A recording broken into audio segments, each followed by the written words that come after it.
Are methods to detect plastic particles in the human body good enough? Detecting what shouldn't be there. When it comes to finding plastic in the ocean, scientists have tools aplenty. But when the plastic is inside us, in our blood, lungs, or even placentas, detection becomes far more complex. A recent expert review offers clarity. The way researchers prepare biological samples, their metrics, and even how they report results can drastically shape what these studies reveal, including what they might overlook. This is actually true of testing anything. The methods are critically important, which is in part why seemingly the same studies can offer drastically different outcomes. The slightest variable change can obliterate validity. Why precision and standardization are critical. Biological tissues vary wildly. Fatty organs, protein-rich tissues, fibrous shells, membranes, each of these matrices demands a different lab preparation method, whether that's an alkaline treatment or enzyme digestion, to isolate plastic particles without contaminating or altering them. But that's just the beginning of how crucial standardized protocols are. Without them, comparing findings between studies is like comparing apples to microchips. This variability could skew health assessments and risk evaluations, making consistency a public health priority. Why detecting plastic matters more than you think. Number 1, widespread detection in human tissues. Plastic particles aren't just lurking in our environment. They've been spotted across a range of human tissues. That includes blood, lungs, placentas, and potentially more, thus having far-ranging consequences. Number 2, crossing critical barriers.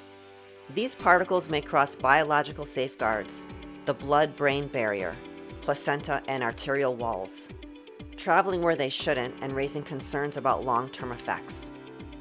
Number 3, potential health threats.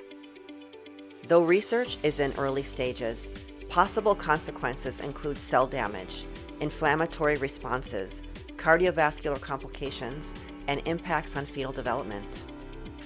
What is needed? Laboratories need better standardized sample processing methods that are easy and affordable to access for the public.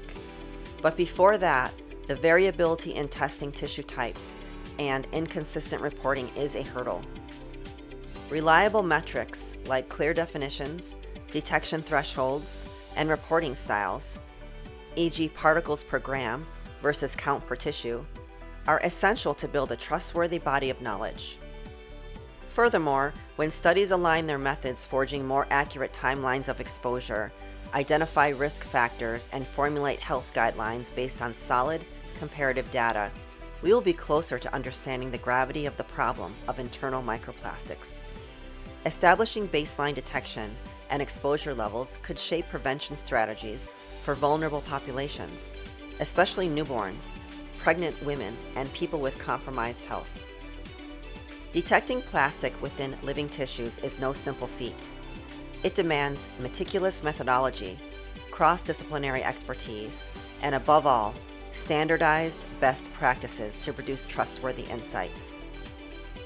As science continues to consider this widespread plastic catastrophe, by harmonizing sampling and reporting standards, it will be clear that this knowledge is foundational to public health.